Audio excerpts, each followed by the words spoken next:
Eu me meti numa porfia aí, né? O Bob Furu, eu adoro uma porfia. Sim. Eu acompanhei no Twitter. Adoro uma porfia, né? Ah, vamos incendiar a estátua do Borba Gato, este canalha do século XVII. Não era mesmo uma boa pessoa no século XVII, né? Como é que a gente vê o cara do século XVII com os olhos do século XXI? Isso torna ele uma boa pessoa? Não. Isso elimina o sofrimento dos índios e dos negros? Não. O sofrimento dos índios e dos negros remanesce hoje no Brasil contemporâneo? Sim. Como é que você resolve essas coisas? Com políticas públicas de compensação, sem dúvida nenhuma, necessárias. O Brasil ainda não fez isso de maneira adequada. Queimar a estátua é uma coisa inteligente? Não, é uma coisa burra, porque você joga, inclusive, parte da população no colo de Bolsonaro. Tudo que o bolsonarismo quer é associar manifestações de protesto a atos de violência, vamos queimar tudo, etc. Né? O que não impede que se conte quem foi Borba Gato. A história não se queima, a história se conta. Não é? Mas é preciso entender se os valores que temos hoje sobre democracia, direitos humanos, etc., podiam ser aplicados ao século XVII. Não, não podia. Ah, então o nazismo. Não, o nazismo já existiu em plena era da democracia. São coisas diferentes. Existe a questão da temporalidade e da proporcionalidade. Já expliquei por que isso é burro. Porque a ser assim, nós vamos ter que atualizar a história permanentemente pelo presente eterno. Só teremos presente, Bob Furu, não teremos mais passado. A cada 5 anos, Vale Bene, a gente queima tudo. Queima tudo aquilo de que a gente não gosta. Não, isso é um horror. Como se queimaram os arquivos da escravidão no Brasil. Não sei se vocês sabem. Oh, a escravidão foi uma coisa horrível. Queimem os documentos. Que coisa bonita, né? Queimaram-se os documentos da escravidão. Não é bacana, é isso? Isso é uma estultice. Uma estultice. Que se ergam estátuas para negros, que se ergam estátuas para índios. Mas, como que é? Uma cretina que disse assim, isso é parte da descolonização da história. Bom, então você vai ter que sair daqui, né? Porque se descolonizar a história mesmo, isso aqui tem que ficar com os índios que estavam aqui, pronto.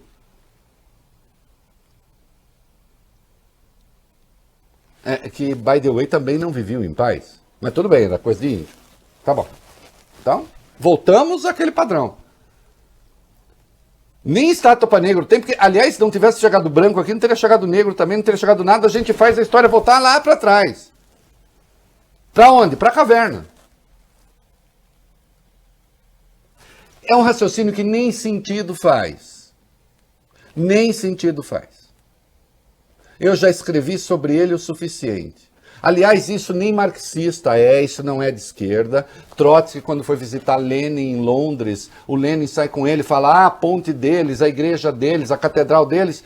E o Trotsky, não, deles não, da humanidade. Por um acaso a Revolução Bolchevique, ou Vale Bene, destruiu o Kremlin?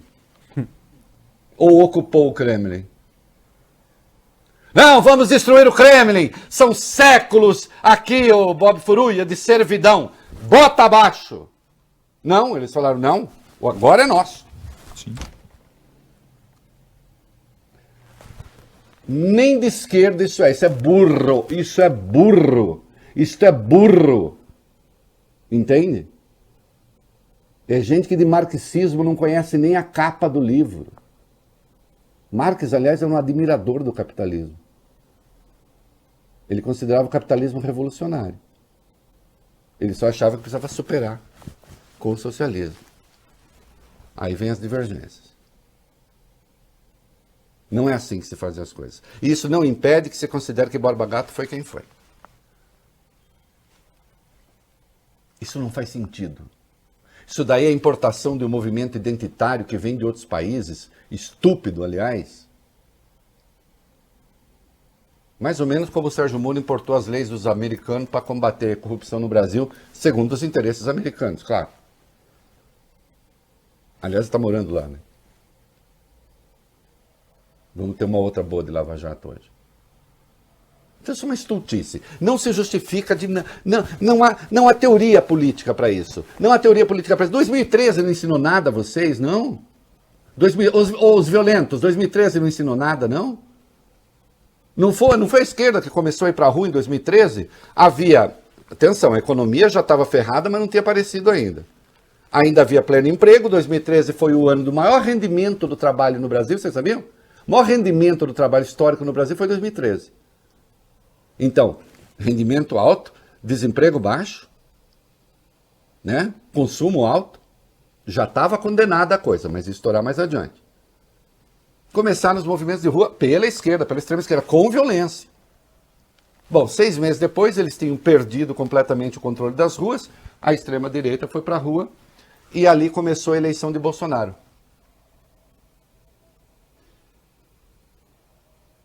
Vão estudar história, vão estudar alguma coisa, vão estudar política, vão fazer alguma coisa dessa maldita dessa vida preguiçosa. Estão atrapalhando, inclusive, a luta contra o Bolsonaro. O Bolsonaro aplaudiu, o bolsonarismo aplaudiu. A foto da estátua incendiada foi mandada para todas as tias, para todos os tios do Zap, dizendo, olha aí o que eles querem. Vocês tornam verossímil o discurso da reação. Vocês são reacionários e não sabem. Vocês são os idiotas. Pensa que eu tenho medo? Pensa que eu me intimido?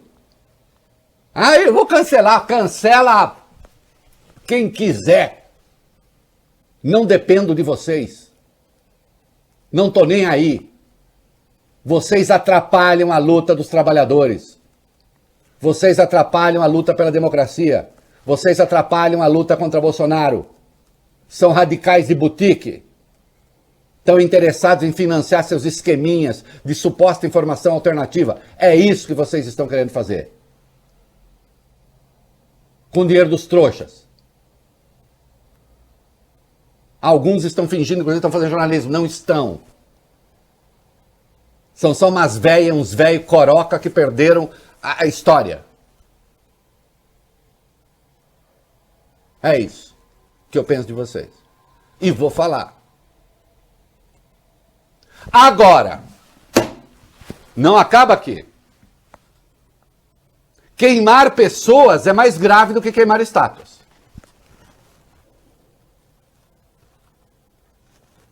Matar milhões em câmara de gás é mais grave do que queimar estátua. Matar 550 mil pessoas até ontem. 549.999 até ontem.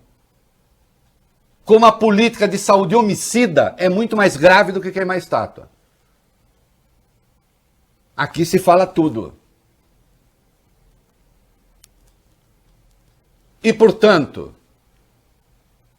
dar sustentação e apoio ao governo Jair Bolsonaro é muito mais grave do que queimar estátua. Queimar estátua é burro. É uma concepção errada de história e ajuda Bolsonaro. Agora, é claro que dar sustentação a um governo fanaticamente homicida e que bota fogo na democracia e que ameaça as instituições é ainda mais grave. É ainda mais grave. Muito mais grave.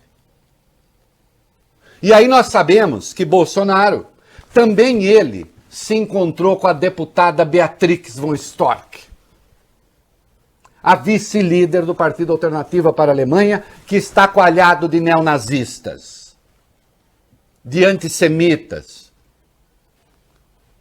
de anti-islâmicos, de xenófobos. Quem está acompanhando pela internet está vendo aí a foto do Bolsonaro, todo sorridente ao lado daquela senhora, que saiu na TV alemã Deutsche Welle. Ela publicou no Instagram, ele não publicou, ela publicou. Aqui esteve com Bia Kicis, aqui esteve com Eduardo Bolsonaro, neta do mais longevo ministro do nazismo, ministro das Finanças, Lutz Graf von Reussig. O meu sotaque não é berlinense como o do... Não, eu percebi. O Olho Bene, o meu é de Bonn, tá? Que é a capital da antiga Alemanha Ocidental. Sim, é um pouco diferente. Né? Mas somos todos alemães. Né? tão nazista que quando a Alemanha já tinha perdido a guerra, quando os aliados já tinham ocupado a Alemanha, ele tentou fazer um enclave nazista no norte da Alemanha, lá na divisa com a Dinamarca. Ah, mas só porque ela é neta do cara? Não, os ideais dela, os valores dela são os mesmos. Ela chegou a ter conta caçada nas redes sociais por racismo. Chegou a ser investigada por isso. Não é? O partido dela, inicialmente, era uma dissidência à direita da CDU, que é o partido da Angela Merkel, que é um partido conservador, cristão, etc. Não tardou para que, inclusive, os fundadores, alguns fundadores, caíssem fora. Que lotou de gente como ela. Como ela, ficou ótimo, né? De gente tal qual ela. E aí, aqui no Brasil, porque tem uma parte, infelizmente, da comunidade judaica ligada a correntes do sionismo, que acho que não, porque essa aqui, ela conversa com correntes do sionismo também, de correntes da extrema-direita do judaísmo e de Israel. Ela conversa. Correntes essas, aliás, com qual boa parte dos próprios judeus não querem conversa. Porque o ser judeu não faz ninguém bom também. Por definição, não. Também usar que não prestam. E manter relações com esta senhora, Data Vênia, significa fazer pouco caso da própria história. Mas aí cada um faz da sua história o que quer. Agora, não da história da humanidade. Não da história da humanidade. Porque o Holocausto é um capítulo da trajetória dos judeus, mas também é um capítulo da história da humanidade. E, portanto, ninguém tem um monopólio do que pode e do que não pode. Ah, não, eu estou preparado para fazer esse debate. Não vê que não tem. Ah? E aí, não fosse a particularidade de que correntes evangélicas que apoiam Bolsonaro acham que só quando, então, Jerusalém for a capital de Israel é que Cristo voltará à terra, é que acontecerá a parúzia, que é a segunda volta do Messias, aí misturando a volta do Messias, do cristianismo, então aí com os interesses dos judeus de fazer Jerusalém a sua capital, uma salada de conceitos, de oportunismos, de vigarices intelectuais, de vigarices históricas, de oportunismos, insisto, de pragmatismo amoral, indecente, indecoroso, homicida.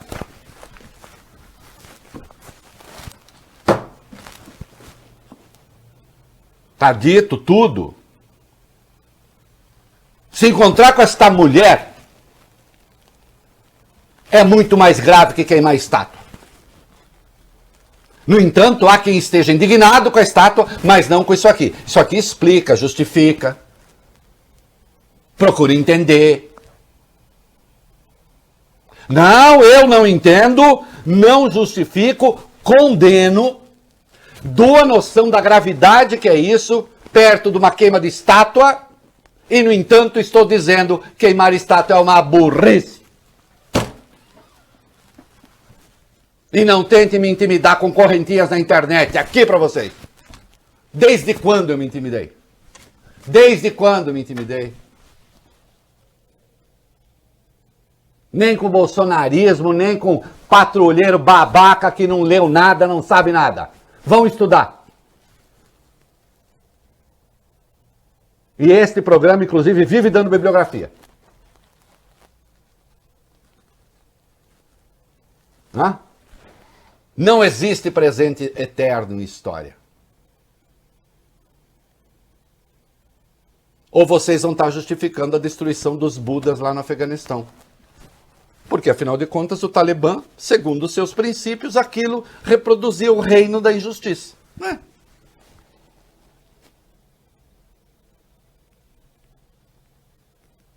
Aí um babaca disse, então vamos fazer uma estátua para Bolsonaro agora e deixar lá. Não, babaca.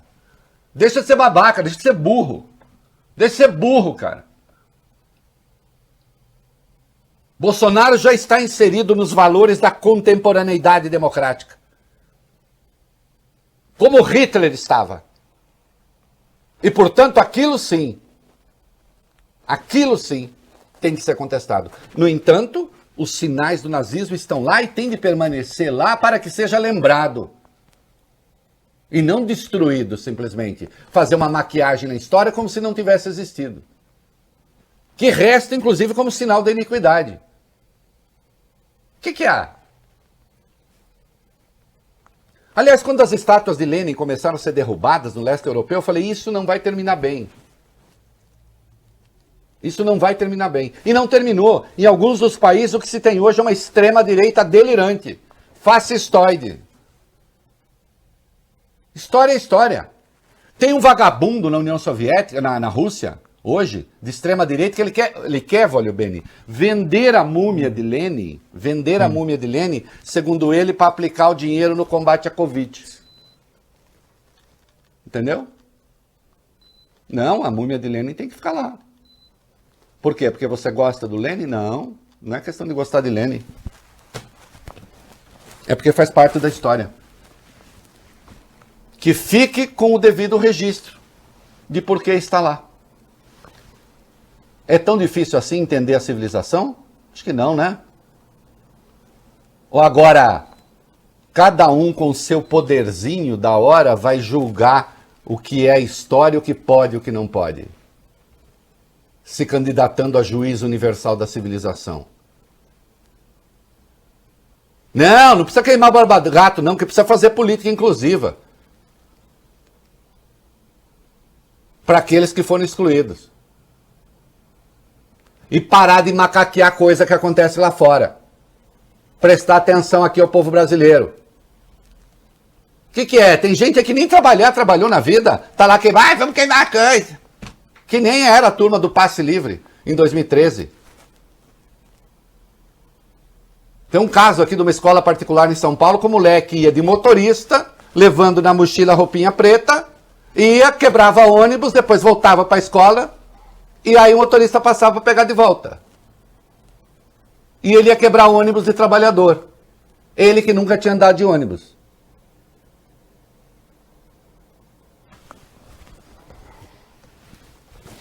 Olha aqui.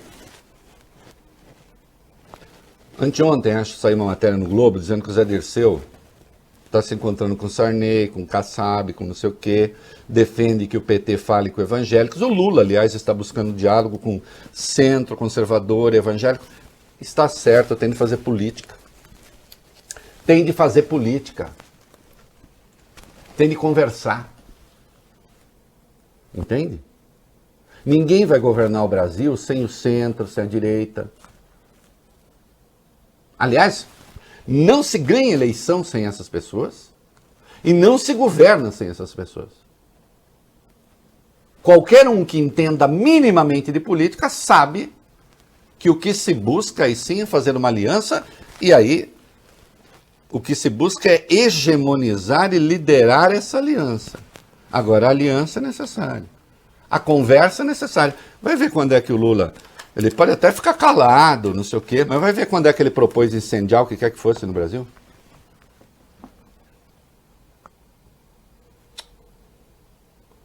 Quem realmente conhece a história da população faz outra coisa.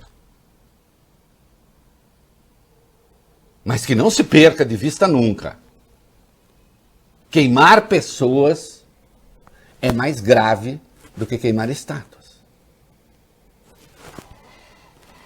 E dou os meus parabéns ao Instituto Brasil-Israel, que emitiu uma nota excelente de repúdio.